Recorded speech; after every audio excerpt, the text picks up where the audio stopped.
প্রবল বৃষ্টিতে বিপর্যস্ত পুরুলিয়ার স্বাভাবিক জনজীবন, জলমগ্ন বহু এলাকা।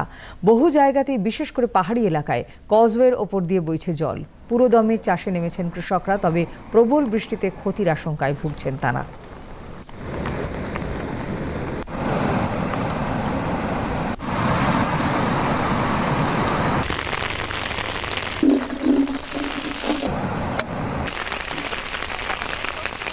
ধানের ক্ষতি হয় না, মানে চারা হয়তো হয় নাই, মানে পচে যাচ্ছে চারা, বৃষ্টি সুবিধা হচ্ছে না।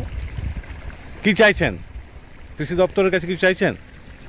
কৃষি দপ্তর থেকে আমরা চাইছি যে এই যে জায়গা জমি আমাদের এই জোর ধারের, তো হয়তো নিউজ আছে, ওইভাবে মানে পরামর্শ চাইছেন। পরামর্শ চাইছি যাতে যে আমাদের নদী যেমন জলের ব্রিজ বড় হলে জলটা আটকায় যাইতো।